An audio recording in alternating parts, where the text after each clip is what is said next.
So the episode opens up with us seeing like how the culling game actually starts, or more so how it works, because it's already started. So these big black cylindrical barriers start manifesting in areas of Japan. This is going to be like the colonies, the battlegrounds for like the culling game itself, where the sorcerers are going to fight each other. Also in this sequence here, when we see Kenjaku leading Sugisawa, who we'll get into through the barrier, we see a battle going on in the background. This is actually a fight that we're going to kind of be able to see. I'm sure the anime will expand upon it more, but we see like what appears to be a gigantic Shikigami and then other Shikigamis around it. Big Shikigami here is being damaged. I won't spoil who this fight involves because it's pretty exciting. But the implication here is that the culling game is already going on and there's big fights like this that are taking place. Although there are some characters, even characters that we've already been established with, who have already entered the culling game. So, you know, take that for what you will, but we're going to come back to this sequence actually. And as for the Japanese citizens that already live within where these barriers are manifesting, Kenjaku somehow is able to visit each individual person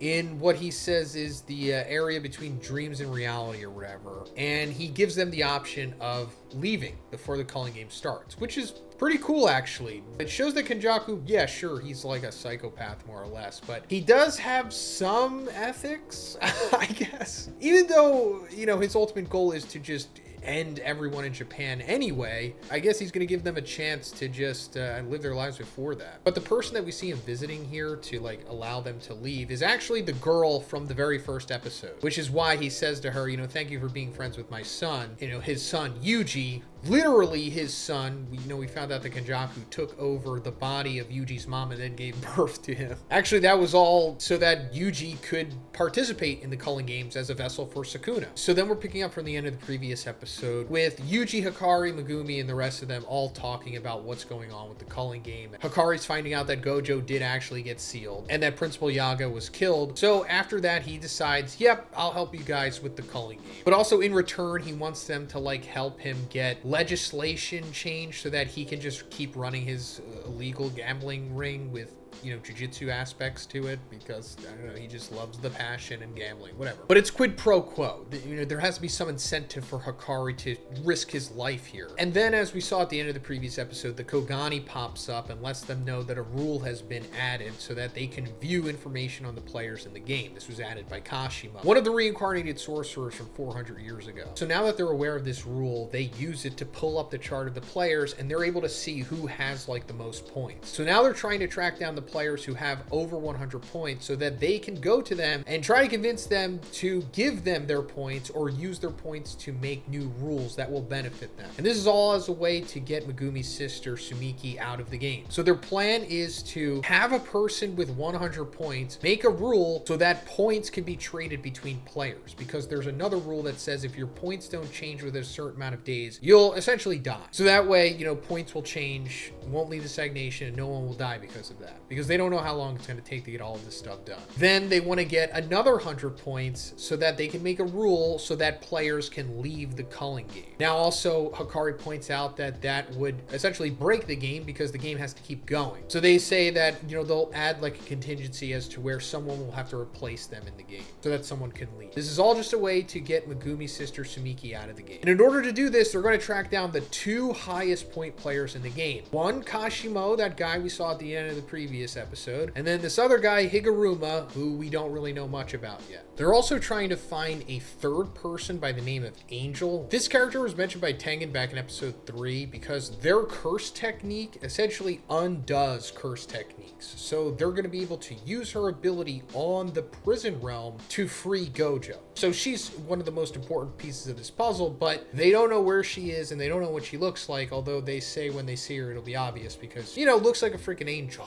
So then we see Megumi and Yuji actually enter the culling game for the first time. Although we already found out that Yuji is already a player in the culling game because of Sukuna. They theorized that Sukuna 1,000 years ago made a deal with Kenjaku to already be a player in the game. And like I said, that's why Kenjaku made Yuji in the first place, because of this deal that they made 1,000 years ago. Now, once they get into the culling game, Yuji is suddenly like teleported into the sky of the colony and he starts falling down. And this this is when we find out that there's like newbie hunters in the game. Like not everyone is just a Kashimo or whatever, ultra powerful. There's some, you know, weaklings in the game as well, such as these two helicopter and airplane sorcerer people that we see who have like this scout for them to scout the new players so that they could just take them down and just get easy points that way. And this is just a warm-up for YUJI. These are just jobbers essentially, or just to establish what the culling game is more or less about, at least at a low level. And YUJI just takes care of them pretty quickly. Like I said, they're not very strong. They're just jobbing to him, which to be honest, YUJI needs because, you know, not every fight has to be like him super high diffing someone. So then Megumi on his path comes across a woman by the name of Remy. And of course, she seems very suspicious. And while Megumi is asking her about information on Higuruma, she's trying to get Megumi to be her knight, or just to be like her bodyguard essentially, because she claims that she's not a reincarnated sorcerer and that she's just a person that decided to fight in the culling game. Also, let me point out before we go any further that when we do come back to YUJI finishing off these two sorcerers, he defeats this guy by kicking him in the crotch, which is hilarious. It's like, yeah, YUJI is like the MC, but he's not like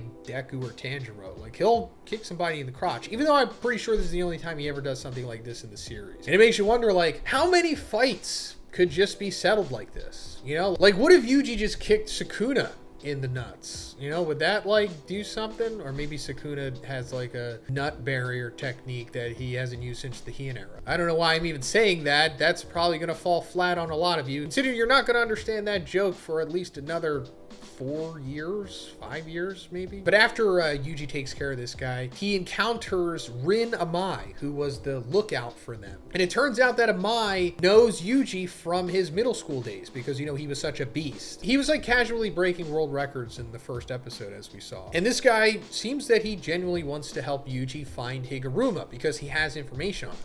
And we come to like this crossroads at the end of the episode where Megumi is with Remy and YUJI is with Amai. And they're both telling them where Higuruma is. Amai saying that Higuruma's in Ikeboro, and then Remy saying that Higuruma is in Shinjuku. So it's like, which one's telling the truth? Or are they both lying?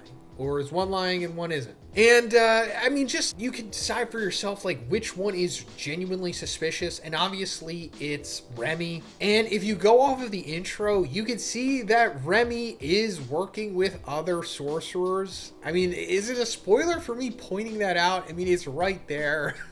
So, you know, decide for yourself. It's a coin flip at this point. But yeah, the next episode, we're going to get into, I think, Megumi's side of things.